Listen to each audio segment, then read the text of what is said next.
Tabarĩra imwe kaunti-inĩ ĩno ya Laikipia nĩ irekwo gũkorwo nĩ ciahũthĩrirwo nĩ tũrĩa nĩme harĩ kungumia kĩgĩna kĩa mũingĩ, ũndũ ũrĩa rĩu ũgucĩrĩirie kamĩtĩ ya IECC gũcithũrima. Mwandĩki wa kaunti ĩno Karanja Njora nĩwe ugĩte ũũ, kũrĩa thingatĩte nĩ makũnyitanĩra na kamĩtĩ ya IECC harĩ kũhukia ungumania kaimana kaunti-inĩ ĩno.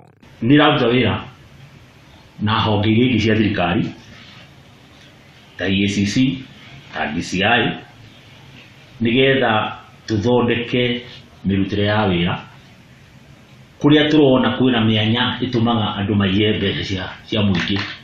Ni turateithania nao tuthii tuhingite, ni tura engage consultants nigetha matithondekere mitambo ya kuruta wira, tunyihanyihie uhoro wa kuruta wira na moko na maguru. Njora augite mweri umwe muhituku ni manyitanĩire na kamĩtĩ ĩno ya IECC harĩ kũrora kana kaunti ĩno nĩ irathingata bara kũrĩ ungumania, kũrĩa kamĩtĩ ĩno yaugire mwandĩki wa kaunti ĩno nĩ ũmwe wa arĩa magĩrĩirwo nĩ kũgatha kamba harĩ gũteithĩrĩria thirikari kũhũrana na ungumania. This exercise that we are engaged in is part of that broader objective of His Excellency Governor Nderitu Muriithi of reforming the county public service.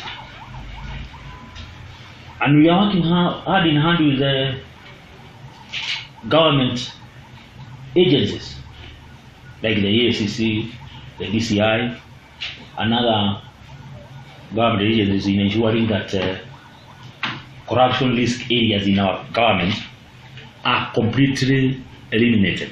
No na gũkĩrĩ ũguo, Njora nĩ augĩte kamĩtĩ ĩno ĩrĩ na wĩyathi wa gũthũrima tabarĩra o yothe ĩrĩa makuona yagĩrĩirwo gũthũrimwo harĩ kũhũrana na ungumania. Handũ-inĩ ha Kameme TV, rĩtwa rĩakwa nĩ Maina wa Mwangi.